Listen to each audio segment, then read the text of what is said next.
أعوذ بالله السميع العليم من الشيطان الرجيم من همزه ونفخه ونفثه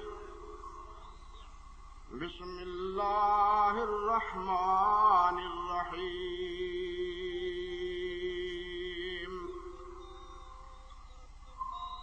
وإن نكثوا أيمانهم من بعد عهدهم وطعنوا في دينكم فقاتلوا أئمة الكفر إنهم لا أيمان لهم لعلهم ينتهون ألا تقاتلون قوما نكثوا أيمانهم وهموا بإخراج الرسول وهم بدؤوكم أول مرة أتخشونهم فالله أحق أن تخشوه إن كنتم مؤمنين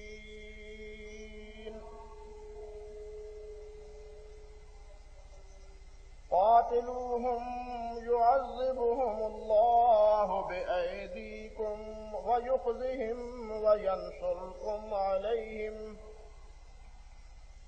ويشف صدور قوم مؤمنين ويذهب غيظ قلوبهم ويتوب الله على من يشاء والله عليم حكيم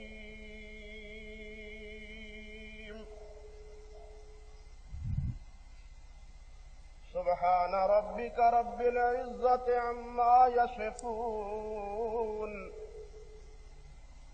وسلام على المرسلين والحمد لله رب العالمين.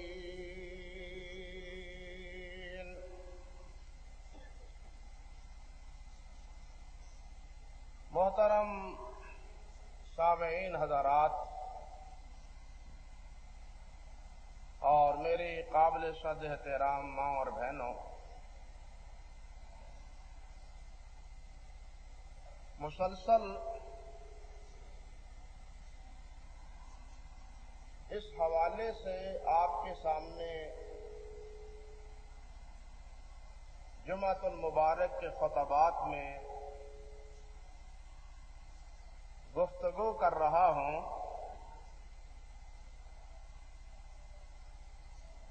کہ سید کائنات حضرت محمد مصطفیٰ احمد مجتبیٰ صلی اللہ علیہ وسلم کی عزت و عظمت، آپ کی توقیر اور آپ کی آبرو کا دفاع ہر مسلمان پر اور بالخصوص مسلمان حکمرانوں پر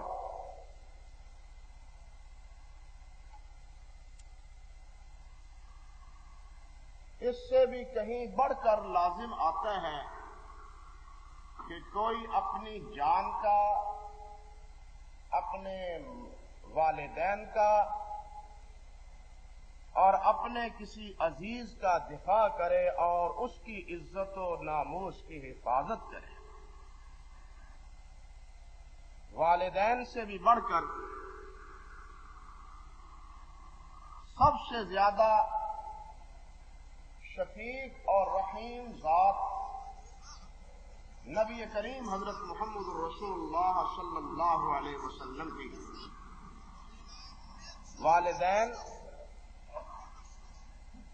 اولاد کو دھوکے میں مبتلا کر سکتے ہیں، نقصان پہنچا سکتے ہیں۔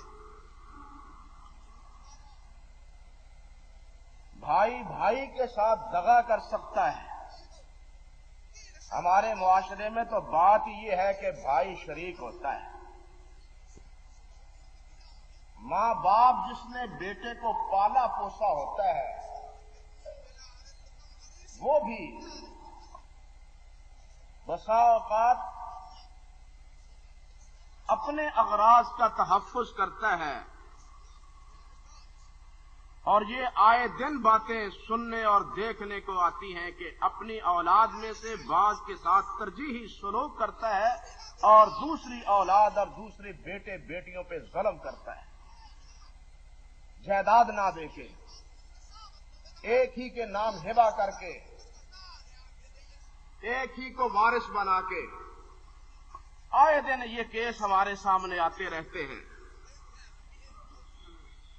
یعنی باپ والدین جنہوں نے اپنی اولاد کو پالا پوسا ہے، پروان چڑھایا ہے، نگرانی کی ہے، تعلیم دی ہے، وہ بھی اولاد کے ساتھ ظلم و تعدی کا ارتکاب کر سکتے ہیں اور کرتے ہیں، لیکن سید کائنات حضرت محمد مصطفیٰ صلی اللہ علیہ وسلم کا ہر حکم اور ہر عمل ہر امتی کے لیے خیر خواہی پہ مبنی ہے، بلکہ انسان خواہشات کا جب غلام بن جاتا ہے تو یہ انسان اپنے ہی پاؤں پہ کلہاڑا مارنے پہ سے گریز نہیں کرتا، اپنے آپ کو جہنم کا ایندھن بنا لیتا ہے، اپنے آپ پہ بھی کبھی زیادتی کرتا ہے، اور اسی زیادتی کے نتیجے میں کسی وقت وہ پھندے سے جھول جاتا ہے۔ لیکن نبی کریم حضرت محمد مصطفیٰ صلی اللہ علیہ وسلم جب بھی کوئی بات بتلائیں گے، یہ انسان کے لیے، اپنے امتی کے لیے اس کی نجات، اس کی فلاح، اس کی عزت اور اس کی آبرو کی بات بتلائیں۔ جو نبی اتنا خیر خواہ ہو، ہماری اپنی جان سے بھی ہمارا زیادہ خیر خواہ، ہمارے والدین سے بھی ہمارا زیادہ بھلی خواہ، اور ہمیں نجات اور فلاح کی راہ بتلانے والا، دنیا اور آخرت میں سرخرو اور عزت و آبرو کے گر سکھانے والا ہو، اس نبی کا تو زیادہ حق ہے کہ اپنی جان سے بھی، والدین سے بھی اس کا بڑھ کے احترام کیا جائے اور خود اس کی عزت و ناموس کی حفاظت کی جائے۔ اللہ رب العزت نے اسی معنوں میں فرمایا ہے کہ النبی اولی بالمؤمنین من انفسہم، النبی اولی بالمؤمنین من انفسہم، کہ نبی مومنوں کی جان سے بھی زیادہ اولا، زیادہ بہتر، زیادہ اقرب ہے، ان کی اپنی جان سے بھی۔ انسان اپنی جان سے گویا یوں سمجھیے کہ اتنی کرس، اتنی محبت نہیں کرتا جتنی ایک امتی سے حضرت محمد مصطفیٰ محبت کرتے ہیں صلی اللہ علیہ وسلم۔ اور تاریخ میں نبی علیہ السلام کی شفقت اور رحمت کی داستانیں محفوظ ہیں کہ امتیوں کے لیے نبی علیہ السلام نے کیا کیا کیا۔ اللہ اکبر کبیرہ۔ پھر جس طرح میں اور آپ اپنی جان کے دفاع میں، اپنی عزت کے دفاع میں، اپنے والدین کی عزت و آبرو کے دفاع میں اپنی جان سے کھیل جاتے ہیں، اور یہ کوئی ناجائز نہیں، کھیلنا جائز ہے، درست ہے۔ خود نبی علیہ السلام نے فرمایا ہے کہ من قتل دون عرضه فهو شہید، ومن قتل دون ماله فهو شہید، کہ جو اپنی عزت و آبرو کو بچاتا ہوا شہید ہو گیا مقابلے میں، مارنے کی نیت نہیں بلکہ دفاع کی نیت میں، وہ اللہ کے ہاں شہید قرار پایا۔ ومن قتل دون مالہ فہو شہید، جو اپنے مال کی دفاع میں مارا جاتا ہے، نبی علیہ السلام نے فرمایا وہ بھی شہید ہے۔ اب مجھے اور آپ کو غور کرنا چاہیے، سب مسلمانوں کو سوچنا چاہیے کہ جس نبی نے اپنی جان اپنی عزت و آبرو کے دفاع میں مارے جانے پہ شہادت کی بشارت دی ہے، جب اس کی عزت و ناموس کی دفاع کا موقع آئے تو یہی امت خواب خرگوش کی طرح مدہوش ہو جائے، اس سے بڑی بے حمیتی اور کیا ہوگی؟ وہاں تو زیادہ حق ہے کہ انسان نبی علیہ السلام کی عزت و ناموس کے دفاع میں جان پہ کھیل جائے، جان کی بھی پرواہ نہ کرے، جان جاتی ہے تو جائے، بلکہ میں کہتا ہوں حکمرانی جاتی ہے تو جائے، لیکن محمد مصطفیٰ صلی اللہ علیہ وسلم کی عزت و ناموس پہ دھبا نہ آنے پائے، کسی کو یہ جرأت نہ ہو کہ وہ میرے جیتے جی میری حکمرانی کے ہوتے ہوئے وہ نبی علیہ السلام کے بارے میں بد زبانی کرے اور بد کلامی کرے۔ ہونا یہ چاہیے، لیکن ہمارا تو بابا آدم ہی نرالا ہے، اللہ ہمیں سمجھ عطا فرمائے۔ نبی علیہ السلام نے دو ٹوک الفاظ میں یہ بات واضح فرمایا والذی نفسی بیدہ، مجھے اس اللہ کی قسم، اس مالک کی قسم جس کے ہاتھ میں میری جان ہے، جس کے قبضہ قدرت میں، جس کے ہاتھ میں میری جان ہے، فرمایا لا یؤمن احدکم حتی اکون احب الیہ من نفسہ ومالہ وولدہ والناس اجمعین۔ مجھے اس اللہ کی قسم جس کے ہاتھ میں میری جان ہے، تم اس وقت تک مسلمان صحیح معنوں میں مومن نہیں ہو سکتے، تمہارا ایمان کامل نہیں ہو سکتا جب تک اپنی جان سے، اپنے مال سے، اپنی اولاد سے، اپنے والدین سے زیادہ محبت میرے ساتھ نہ کرو۔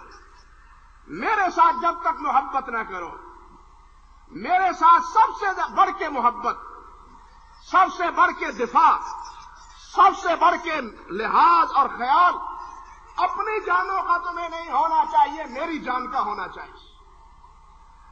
اپنے مال و جان کا تحفظ نہیں بلکہ میری عزت و آبرو اور میرے جان کا تحفظ تمہیں سوچنا چاہیے۔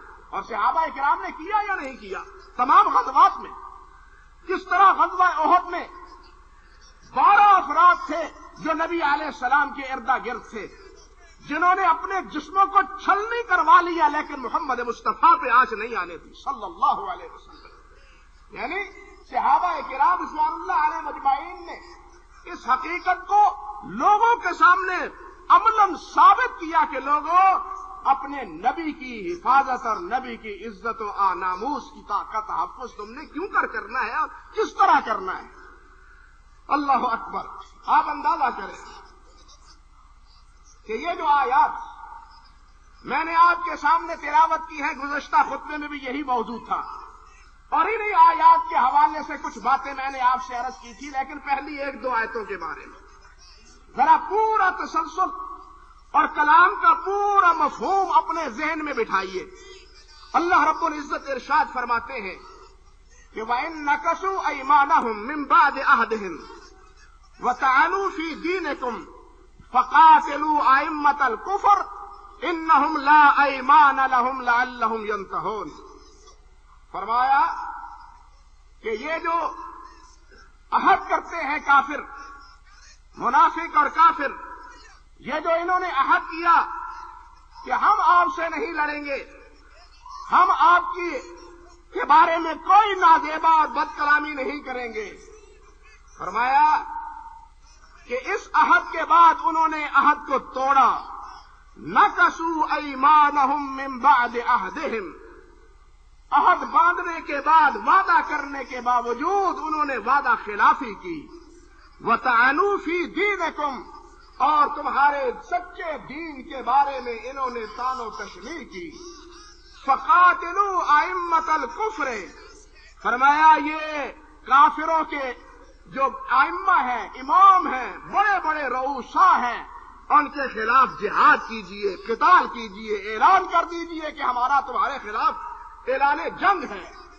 فرمایا انہم لا ایمان لہم لعلہم ینتہون، ان کا کوئی حلف نہیں، کوئی ان کا عہد نہیں، ان کا کوئی میثاق نہیں، یہ بے ایمان ہے۔ فرمایا لعلہم ینتہون، تمہارے اس اقدام سے شاید یہ اپنے بد عملی سے اور دریدہ دہنی سے یہ باز آ جائے۔ ایک ہی صورت ہے کہ یہ اپنی زبانی ہرزہ سرائی سے باز آ جائیں کہ تم ان کے خلاف اعلان قتال کرو۔ لعلہم ینتہون، آگے دیکھیے فرمایا الا تقاتلون قوما نکثوا ایمانہم وہموا باخراج الرسول۔ اللہ سبحانہ و تعالی صحابہ کرام سے مخاطب ہو کے فرماتے ہیں کہ تم ان لوگوں کے خلاف قتال کا اور جہاد کا اعلان کیوں نہیں کرتے جنہوں نے اپنی قسموں کو، اپنے ایمان کو اور اپنے حلف اور اپنے عہد و میثاق کو توڑا ہے۔ وہموا باخراج الرسول، اور جنہوں نے محمد مصطفیٰ صلی اللہ علیہ وسلم کو ان کے گھر اور وطن سے نکالنے کا قصد کیا ہے۔ وَهُمْ بَدَؤُوكُمْ أَوَّلَ مَرَّةٍ، فرمایا انہوں نے ابتدا کی ہے، پہل انہوں نے کی ہے، لڑائی کا آغاز انہوں نے رکھا ہے، بد عہدی انہوں نے کی ہے، جو قسم جو وعدہ کیا تھا اس کو انہوں نے توڑا ہے۔ فرمایا اللہ ذوالجلال نے اتخشونہم، کیا تم ان سے ڈرتے ہو؟ فاللہ احق ان تخشوہ ان کنتم مؤمنین، فرمایا اگر تمہارے پلے ایمان ہے، تم مسلمان مومن ہو، تو پھر اللہ سے ڈرو، ان سے مت ڈرو، ان سے مت ڈرو کہ یہ بڑی قوت میں ہے، یہ بڑا جناب ان کے پاس بڑا اسلحہ موجود ہے، افرادی قوت بھی ان کے ساتھ موجود ہے، ہم تو ابھی مٹھی بھر مسلمان ہیں۔ فرمایا اگر ایمان ہے تو پھر کیا ہونا چاہیے؟ تمہیں ان سے نہیں ڈرنا چاہیے، مجھ سے ڈرنا چاہیے، کفار سے نہیں، کفار سے نہیں، ان کی اسلحہ سے نہیں، ان کی قوت اور طاقت سے نہیں، بلکہ کس سے؟ مجھ سے ڈرو۔ اللہ وحدہ لا شریک فرماتے ہیں مجھ سے ڈرو۔ پھر رب ذوالجلال فرماتے ہیں قاتلوہم، قتال کرو، یعذبہم اللہ بایدیکم، اللہ ذوالجلال ان کو عذاب میں مبتلا کرے گا تمہارے ہاتھوں سے۔ غور کیجئے، یعذبہم، اللہ ان کو عذاب میں مبتلا کرے گا۔ نبی کی مخالفت میں پہلی امتوں پہ عذاب آتے رہے، پہلی امتوں پہ عذاب آتے رہے، لیکن یہاں نبی کی مخالفت میں آپ کے مخالفین پہ عذاب کا تصور کیا ہے؟ یعذبہم بایدیکم، یعذبہم، اللہ ان کو عذاب میں مبتلا کرے گا، کس سے؟ بایدیکم، تمہارے ہاتھوں سے، تمہارے ہاتھوں سے وہ تہ تیغ ہوں گے، تمہارے ہاتھوں سے وہ قتل ہوں گے، تمہارے ہاتھوں سے ان کے پرخچے اڑیں گے۔ اللہ فرماتے ہیں وَيُخْزِهِمْ، اللہ انہیں ذلیل کرے گا، وَيَنْصُرْكُمْ عَلَيْهِمْ، اللہ تمہیں ان پر مدد عطا فرمائے گا، وَيَشْفِ صُدُورَ قَوْمٍ مُؤْمِنِينَ، اور جب یہ صورت بنے گی مومنوں کے دلوں میں ٹھنڈ پڑ جائے گی، مومنوں کے دلوں میں اطمینان آ جائے گا، ان کو سکون ملے گا، ان کی حسرت ختم ہو جائے گی۔ پھر آگے فرمایا وَيُذْهِبْ غَيْظَ قُلُوبِهِمْ، اور مومنوں کے دلوں میں ان کی ہرزہ سرائی کے خلاف جو دل میں ایک غیظ و غضب تھا کہ یہ بڑے دریدہ دہن ہیں، یہ بڑے بدقیمت ہیں، یہ بڑے بد اخلاق ہیں کہ محسن کائنات کے بارے میں بھی اپنی لب کشائی سے باز نہیں آتے، تمہارے اس اقدام کے نتیجے میں تمہارے دلوں کو اللہ شفا دے گا، وَيُذْهِبْ غَيْظَ قُلُوبِكُمْ، اور تمہارے دلوں کا غصہ وہ بھی اللہ دور کر دے گا، تمہارے دلوں کا غصہ وہ بھی اللہ ذوالجلال کیا کرے گا؟ دور فرما دے گا۔ وَيَتُوبُ اللَّهُ عَلَىٰ مَن يَشَاءُ، جس کو چاہے گا اللہ معاف فرما دے گا، وَاللَّهُ عَلِيمٌ حَكِيمٌ، اللہ خوب جاننے والا ہے اور حکمت والا ہے۔ یہ ہے میرے بھائیوں ان آیات کا سادہ سا مفہوم جو میں نے آپ کے سامنے تلاوت کی ہے۔ آپ غور کیجئے، تاریخ کے آئینے میں جھانک کے دیکھیے، اللہ رب العزت نے یہ بات یہاں ارشاد فرمائی، اور پھر صحابہ کرام نے کس طرح نبی کریم صلی اللہ علیہ وسلم کی عزت و آبرو کا تحفظ کیا، آپ کا کس طرح دفاع کیا۔ نبی علیہ السلام کا ایک بڑا دشمن کعب بن اشرف یہودی، اللہ اکبر، جو بدر کے بعد، غزوہ بدر کے بعد مکہ مکرمہ پہنچا اور مکہ میں جا کے کفار سے کیا کہنے لگا، الم ترى، اللہ فرماتے ہیں الم ترى الى الذين اوتوا نصيبا من الكتاب يؤمنون بالجبت والطاغوت ويقولون للذين كفروا هؤلاء اهدى من الذين آمنوا۔ معاذ اللہ، جا کے کعب بن اشرف کہنے لگا مجھے تمہارے جو سردار قتل ہوئے ہیں ان کا بڑا غم ہے، جو افراد قیدی ہوئے ہیں مجھے ان کا بڑا صدمہ ہے۔ تمہیں ہی صدمہ نہیں، یہ صدمہ میرا بھی ہے، یہ تمہارا غم نہیں میرا بھی غم ہے۔ انہوں نے کہا کعب تو تورات کا حافظ ہے، عالم ہے، قاری ہے، تو عالم ہے تورات کا، تو ہمیں بتلا ہمیں، ہم حق پر ہیں یا محمد حق پر ہیں صلی اللہ علیہ وسلم۔ تو وہ کہنے لگا اللہ کی قسم محمد باطل پہ ہے، تم حق پہ ہو، اعوذ باللہ من الشیطان الرجیم، محمد باطل پہ ہے اور تم کیا ہو، حق پہ ہو۔ یہی بات اللہ سبحانہ و تعالی نے فرمائی، وَيَقُولُونَ لِلَّذِينَ كَفَرُوا هَؤُلَاءِ أَهْدَىٰ مِنَ الَّذِينَ آمَنُوا۔ وہ کہتا ہے کافروں سے جا کے کہ او مکے والوں، او مورتیوں کے پوجاریوں، او بتوں کے پوجا کرنے والوں، تمہارا موقف حق ہے صحابہ کرام سے نبی علیہ السلام کے مقابلے میں، معاذ اللہ ثم استغفر اللہ۔ اور واپس لوٹا تو نبی علیہ، اور یہ بھی کہہ کے آیا آئندہ آنا ہے ہمیں بتلا کے آنا، تم چپکے سے آ گئے، ہمیں بتلا کے آنا، ہم بھی تیاری کریں گے اور مل کے محمد کے خلاف صلی اللہ علیہ وسلم ان کے خلاف اقدام کریں گے۔ نبی علیہ السلام کو اطلاع ملی، پتا چلا کہ کعب نے یہ حلفہ سرائی کی ہے۔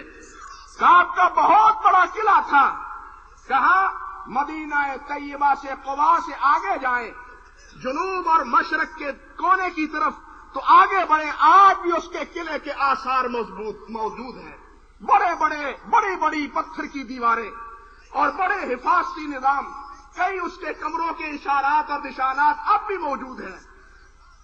نبی علیہ الصلوۃ والسلام نے فرمایا آپ من لکعب ابن اشرف فإنه قد آذى اللہ ورسولہ۔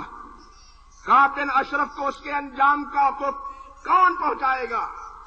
کعب بن اشرف کو اس کے انجام تک کون پہنچائے گا؟ فإنه قد آذى اللہ ورسولہ۔ اس بد نصیب نے اللہ اور اللہ کے رسول کو بڑا ستایا ہے، بہت تنگ کیا ہے، بڑی نادیبے باتیں کی ہیں۔ حضرت محمد ابن مسلمہ رضی اللہ تعالی عنہ وہ اٹھے اور انہوں نے عرض کیا حضور انا یا رسول اللہ، اللہ کے رسول میں آپ کا دفاع کروں گا۔ چنانچہ پھر کیا ہوا؟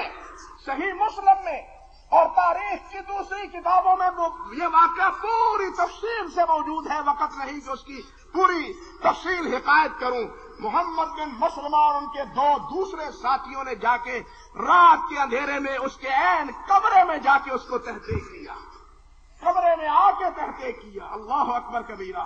یعنی نبی علیہ السلام کے بارے میں یوں ہرزہ سرائی کرنے والا اور آپ کے بارے میں نازیبا کلمات کہنے والا، اس کے بارے میں تو اللہ نے یہ حکم دیا ہے کہ فقاتلوا ائمۃ الکفر، کہ ان کے ساتھ قتال ہونا چاہیے، بلکہ اللہ نے فرمایا تمہارے ہاتھوں سے اللہ ذوالجلال ان کو ذلیل و رسوا کرے گا۔ اور اللہ ذوالجلال نے صحابہ کرام کے ہاتھوں یہ رؤسائے کفار کو ذلیل و رسوا کیا۔ تاریخ شاہد ہے اللہ کی قسم کہ جب بھی مسلمان حکمران نے یہ عزم کیا اللہ سبحانہ و تعالی نے اس کی مدد فرمائی۔ یہ جو اللہ نے وعدہ کیا ہے، اللہ وعدہ وفا کرنے والے نہیں۔ ہم اگر بے حمیتی دکھائیں، قدم پیچھے لے آئیں، آگے مت بڑھائیں، دفاع کا کوئی داعیہ نہ رکھیں تو یہ جرم ہمارا ہے۔ رب ذوالجلال والاکرام کی مدد اور نصرت میں کوئی تاخیر اور دیر نہیں ہے۔ آپ دیکھیں ایک واقعہ آپ سے عرض کرتا ہوں. سلطان صلاح الدین ایوبی رحمت اللہ علیہ، اللہ عمر فاروق تو نہیں آ سکتے، حیدر کرار تو نہیں آ سکتے، ابو عبیدہ بن جراح اور خالد بن ولید تو نہیں آ سکتے. اللہ کو اس امت کو اس دور میں صلاح الدین ہی عطا فرما دے، کوئی صلاح الدین ہی دے دے. یہ صلاح الدین اپنے دور میں 581 میں بیمار پڑ گیا. ذرا غور کیجئے، بیمار پڑا، اتنا بیمار ہوا کہ حکماء نے، طبیبوں نے کہہ دیا کہ سلطان وصیت کر دیجئے. مرض اپنے انتہا کو پہنچ چکا ہے، وصیت کر دیجئے. سلطان رحمت اللہ علیہ نے وصیت کر دی. لیکن اسی حالت میں اس نے ایک نظر مانی. اللہ اکبر، ایک نظر مانی. نظر کیا تھی؟ کہنے لگا کہ اللہ شفاہ اللہ اگر تو آپ مجھے شفا عطا فرما دے، لئن شفاہ اللہ من مرضه ليصرفن همته كلها الى قتال الفرنج ولا يجعل اكبر همه فتح بيت المقدس ولو صرف في سبيل الله جميع ما يملكه والاموال والذخائر ولا يقتلن البارنس بيده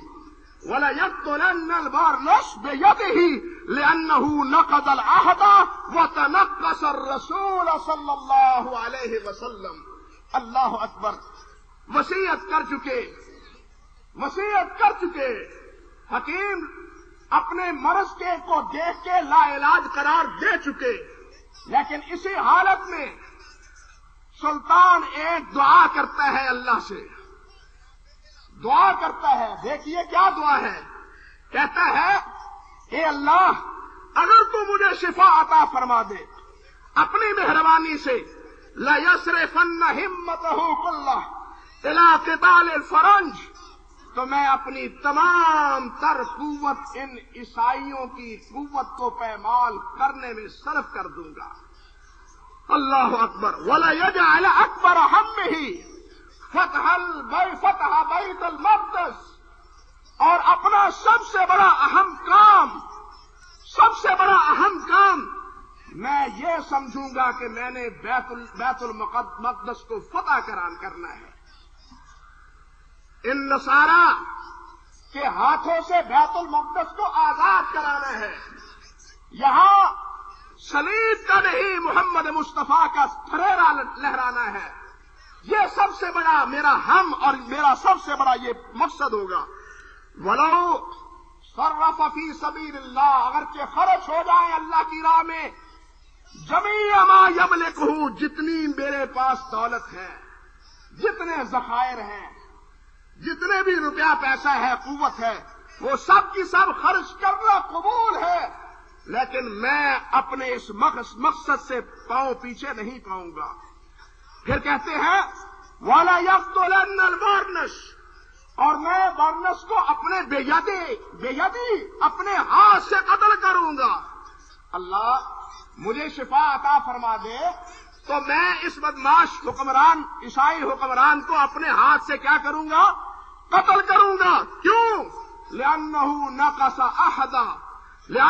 نقص العهد وتنقص رسول اللہ صلی اللہ علیہ وسلم، اس لیے کہ اس نے وعدہ وفا نہیں کیا، نقض عہد کیا ہے، اور نبی کریم حضرت محمد مصطفیٰ صلی اللہ علیہ وسلم کی توہین کی ہے. نبی علیہ السلام کی کیا کی ہے؟ توہین کی ہے. توہین کیا کی تھی؟ ذرا یہ بھی دیکھیے کیا کہا تھا اس نے. ہوا یہ کہ 581 میں جس سال یہ سلطان صلاح الدین بیمار ہوتے ہیں، انہی ایام میں مصر سے مسلمانوں کا ایک قافلہ شام کی طرف جا رہا تھا. مصر سے قافلہ کہاں؟ شام کی طرف جا رہا تھا. اور اس بادشاہ برنس نے، اس کے حواریوں نے اس قافلے کو لوٹا اور جتنے مسلمان تھے ان کو تحقیق بھی کیا، قتل بھی کیا. اور قتل ہی نہیں کیا بلکہ یہ ساتھ بکواس بھی کرتا رہا یقول ابن کثیر کے الفاظ ہے بدایا میں، کہتا رہا این محمدکم دعو ینصرکم، کہاں ہے تمہارا محمد؟ محمد کو بلاؤ، تمہاری مدد کو آج پہنچے۔ آج عیسائیت کے ہاتھوں، میرے ہاتھوں تم قتل ہو رہے ہو، بلاؤ اپنے نبی کو، محمد کو تمہاری مدد کے لیے پہنچے۔ معاذ اللہ ثم استغفر اللہ، یہ اس نے حرزہ سرائی کی۔ اور اسی تناظر میں سلطان صلاح الدین کہتا ہے کہ میں نبی علیہ السلام کے خلاف توہین کرنے والے اس بدماش کو اپنے ہاتھ سے ماروں گا، فوج کے ہاتھوں نہیں مرواؤں گا، اپنے ہاتھ سے لأقتلنہ بیدہ، میں اس کو اپنے ہاتھ سے قتل کروں گا۔ اب کیا ہوا آگے دیکھیے۔ چنانچہ سلطان کو اللہ ذوالجلال والاکرام نے شفا عطا فرمائی۔ وہ جو اسلام کی عزت، آبرو، نبی علیہ السلام کی ناموس، بیت المقدس کی بادشاہی، اس کا جو اس نے عزم کیا تھا، اللہ سبحانہ و تعالی نے اس کو پورا کرنے کے لیے سلطان صلاح الدین کو کیا کیا؟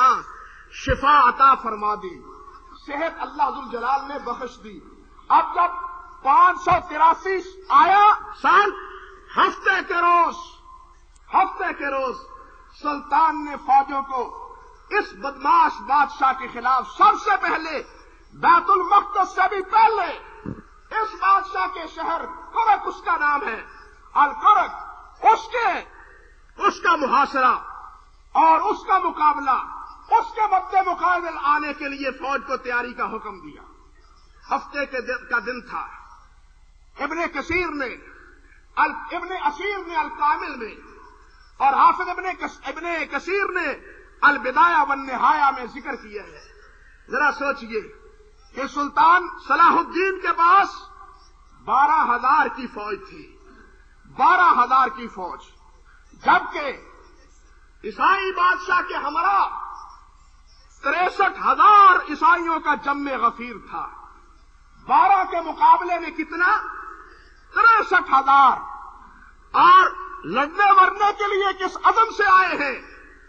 آپ اندازہ کیجئے کہ وہ اپنے ہمراہ وہ بڑی صلیب لے کے بھی آئے ہیں، وہ صلیب جن کے بارے میں یہ تاثر پا دیتے تھے کہ یہ وہ صلیب ہے جس پہ حضرت عیسیٰ علیہ السلام کو یہودیوں نے سلی دلوائی تھی، اس صلیب کو، تاکہ مزید ہمت، غیرت اور حمیت عیسائیوں میں بھر کے، اللہ اکبر، اور یہ جم کے میدان میں جم کے مسلمانوں کے خلاف، صلاح الدین ایوبی کے خلاف لڑے، اس صلیب کو لے کے بھی آئے جس صلیب کے اوپر سونا اور قیمتی جواہرات جڑے ہوئے تھے، اور وہ انہوں نے آ کے اونچی جگہ پہ آفیزہ کر دی کہ اس کی غیرت کا مسئلہ ہے، اس کی عزت و ناموس کا مسئلہ ہے، اس کے لیے تم نے لڑنا ہے۔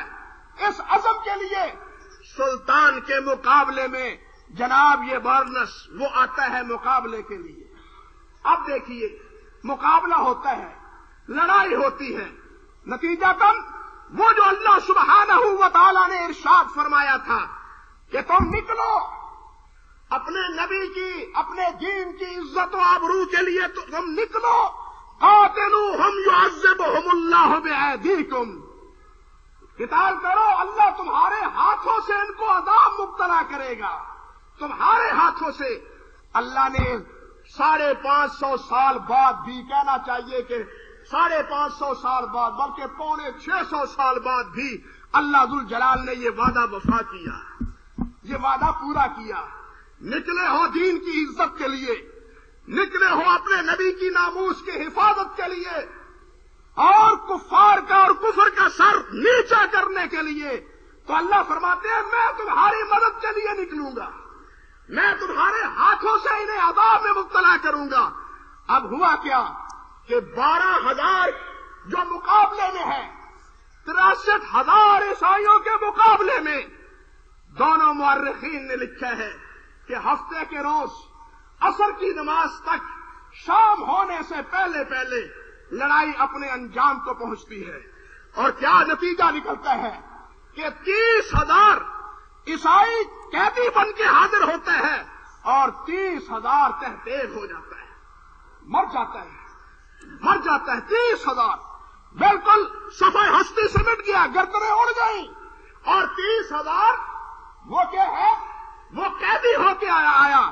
اور اللہ نے مسلمانوں کو لکھا ہے ابن کثیر نے، اس دن اتنی عزت، اتنی آبرو اور اتنا مقام عطا فرمایا کہ صحابہ کرام کے بعد اتنی عزت و آبرو کسی اور دور میں مسلمانوں کو اللہ نے نہیں دی۔ ہوا یہ کہ وہ جو قیدی تھے، غور کیجئے، مسلمانوں کے ہاتھوں میں آئے، مسلمانوں نے جوتی کے بدلے قیدی کو دیا، جوتی لینے کے لیے۔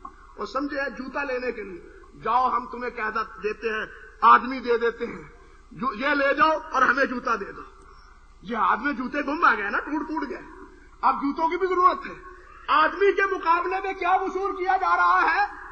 تو کہیں بھاری قیمت وصول کی جاتی تھی، اندازہ کیجئے، ایک قیدی کی بھاری قیمت وصول کی جاتی تھی، اور آج وہ دن ہے کہ جوتی کے بدلے مسلمان ان کو جناب ان کو قیدی قید سے چھوڑ رہے ہیں، رخصت کر رہے ہیں، بھگا رہے ہیں ان کو، ہمیں تمہاری ضرورت نہیں۔ یعنی یہ کیفیت تھی مسلمانوں کی میرے بھائیوں۔ اور پھر کیا ہوا؟ وہ جو قیدی تھے، سلطان نے ایک خیمہ لگایا، قیدیوں کے پاس بلایا، اور جو بادشاہ تھا برنس، اس کو بھی، اس کے حواریوں کو بھی۔ اب آیا ہے میدان میں سلطان تلوار کو سونتے ہوئے، اور کیا کہنے لگا؟ انا انوب عن رسول اللہ صلی اللہ علیہ وسلم فی الانتصار لامتہ۔ او ظالم، تو نے کہا تھا کہ ادعو محمد، این محمد، این محمدکم، کہاں ہے تمہارے محمد، بلاؤ محمد کو۔ انا انوب عن رسول اللہ صلی اللہ علیہ وسلم، میں رسول اللہ کی طرف سے نیابت کرتا ہوا تیری گردن کو اڑانے کے لیے پہنچ گیا ہوں۔ ہاں، فی الانتصار لامتہ، اس امت کی مدد کے لیے، اس امت کی حفاظت کے لیے، اس امت کی عزت و آبرو کے لیے، اور تجھے ذلیل اور رسوا کرنے کے لیے اللہ نے مجھے کھڑا کر دیا۔ یہ بات کہی اور تلوار اڑائی، اور ایک ہی بار سے اس کی گردن جو ہے اڑا دی، ایک ہی بار سے اس کی گردن اڑا دی۔ ایمانداری سے سوچو کہ نبی علیہ السلام کے دور میں جو بات اللہ ذوالجلال والاکرام نے فرمائی تھی کہ قاتلوہم یعذبہم اللہ بایدیکم ویخزہم وینصرکم علیہم، کیا او 583 میں آ کے اللہ نے اس وعدے کو بھی پورا کیا یا نہیں کیا؟ 583 میں بھی۔ آج بھی اگر مسلمان اور مسلمان حکمران اسی عزم کا، اسی بات کا عزم کر لیں کہ ہم نے محمد مصطفیٰ کا دفاع کرنا ہے صلی اللہ علیہ وسلم، ہم نے مسلمانوں کی عزت و آبرو کو سنبھالنا ہے، نبی کی امت کی پشتیبانی اور نبی کی امت کی مدد اور نبی کی امت کی عزت حقیقتاً نبی علیہ السلام کی عزت کے مترادف ہے۔ ہم نے نبی کی امت کو سنبھالا دینا ہے، اور ہم نے محمد مصطفیٰ کی عزت و ناموس کا تحفظ کرنا ہے۔ تو اللہ کی قسم آج بھی یہ وعدہ پورا ہو سکتا ہے، آج بھی یہ وعدہ پورا ہو سکتا ہے، لیکن ہمارا حال تو یہ ہے کہ ہم اپنے لیے 2-2 3-3 بریگیڈ حفاظت کے لیے بلا لیتے ہیں، لیکن محمد مصطفیٰ کی عزت و ناموس کا آوازہ اٹھانے والوں کو اٹھا کے جیل میں بھیج دیتے ہیں، ان کی آواز اٹھانے والوں کو جیل میں پھینک دیتے ہیں کہ تم یہ بات کرنے والے کیوں ہو؟ انا للہ و انا الیہ راجعون۔ کہاں آئے اللہ ذوالجلال کی نصرت؟ کیسے آئے اللہ سبحانہ و تعالیٰ کی مدد؟ اللہ ذوالجلال نے تو فرمایا ہے ان تنصروا اللہ ینصرکم ویثبت اقدامکم، اگر تم اللہ کے دین کے لیے نکلتے ہو تو اللہ تمہاری مدد کے لیے نکلے گا، ویثبت اقدامکم، اور اللہ ذوالجلال تمہیں ثابت قدم رکھے گا، تمہیں فتح اور نصرت عطا فرمائے گا۔ ہم تو بھیگی بلی کی طرح جناب اپنی کیا ہے اور کھڈ میں بڑے داخل ہونے کی کوشش کر رہے ہیں، پیچھے پیچھے۔ مدد کیسی، نصرت کیسی، عزت و آبرو کیسی؟ بھائیو، عامت الناس پہ ہی نہیں، حکمرانوں سے اس سے بڑھ کے فرض عائد ہوتا ہے کہ وہ اپنی جان سے بھی بڑھ کے نبی علیہ السلام کی عزت و ناموس کا تحفظ کریں۔ اگر نہیں کرتے تو پھر اللہ ذوالجلال کے ہاں یہ سب مجرم، سب اللہ کے ہاں مجرم، ان کی نمازیں، ان کے روزے، ان کے صدقے سب اللہ کے ہاں، ان کے باوجود یہ مجرم ہیں، نمازوں کے باوجود، نیکیوں کے باوجود، دوسری خدمات کے باوجود۔ اگر نبی علیہ السلام کی عزت و آبرو کا تحفظ اور اس کا عزم نہیں تو پھر اللہ سبحانہ و تعالیٰ کے ہاں یہ سرخرو نہیں ہو سکتے، اللہ کے ہاں یہ عزت قیامت کے دن نہیں پا سکتے، یہ مجرم ہوں گے اور اللہ سبحانہ و تعالیٰ کی عدالت میں حضرت محمد مصطفیٰ صلی اللہ علیہ وسلم کے مقابلے میں کٹہرے میں کھڑے ہوئے ہوں گے انشاءاللہ، اگر یہ اپنی حرکتوں سے بات نہیں آتے۔ کتنے المیہ کا بات ہے، کتنے المیہ کی اور کتنے وقت کی بات ہے کہ کوئی مسئلہ ہو اور ان کو ہمارا مسلمان مطلوب ہو تو یہ حضرات اٹھا کے ان کو دے دیتے ہیں، چل لے جاؤ، ہمیں اس کی ضرورت نہیں ہے۔ اور تم شرم کرو، اتنی بھی بات کوئی کہہ نہیں سکا کہ ان شابہ گوئی کرنے والوں کو ہمارے سپرد کر دو، تم نہیں کر سکتے، ہمارا مطالبہ ہے، ہم نے ان کو لینا ہے۔ وہ لسٹیں دے رہے ہیں یا نہیں دے رہے کہ یہ بھی چاہیے، یہ بھی چاہیے، یہ بھی چاہیے، کبھی ان لوگوں نے بھی لسٹ دی ہے کہ یہ آدمی بھی ہمیں مطلوب ہے، یہ ہمارے مجرم ہیں، نبی علیہ السلام کی گستاخی کرنے والے مجرم ہیں اور ہمیں ان کو دو، ہم ان پہ قرار واقعی ان کو سلام کہ وہ نبی علیہ السلام کی گویا توہین میں متفق ہے لیکن یہ دفاع کرنے میں متفق نہیں۔ کتنے بڑے المیہ کی بات، وہ توہین کرنے میں متفق، ان کا دفاع کرنے میں متفق، الکفر ملت واحدہ کے تحت، لیکن مسلمان متفق ہو کے ایک بات منوا نہیں سکتے۔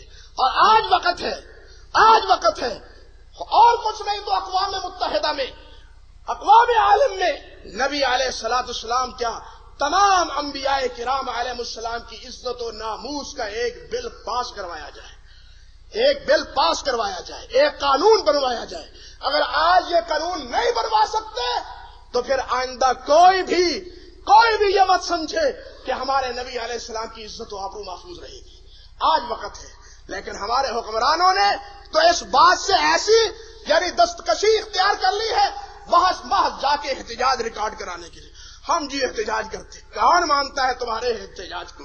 وہ احتجاج اختیار کرو جو اللہ نے حکم دیا ہے، قاتلوا ائمۃ الکفر، ان ائمہ کفر کے خلاف قتال کا اعلان کر دو، پھر دیکھو کہ جناب یہ تمہارے مقابلے کو میں آتے ہیں اور تمہاری بات مانتے ہیں یا نہیں مانتے۔ اللہ کی بات مان کے تو دیکھو، ہم نے تو اللہ کی بات کو بھلا دیا، ہم تو مانتے ہیں تو جناب اپنے بابا امریکہ کی اور یورپ کی مانتے ہیں، اللہ کی تو بات مانتے ہی نہیں۔ اللہ ہمیں سمجھ عطا فرمائے۔ وآخر دعوانا ان الحمد للہ رب العالمین۔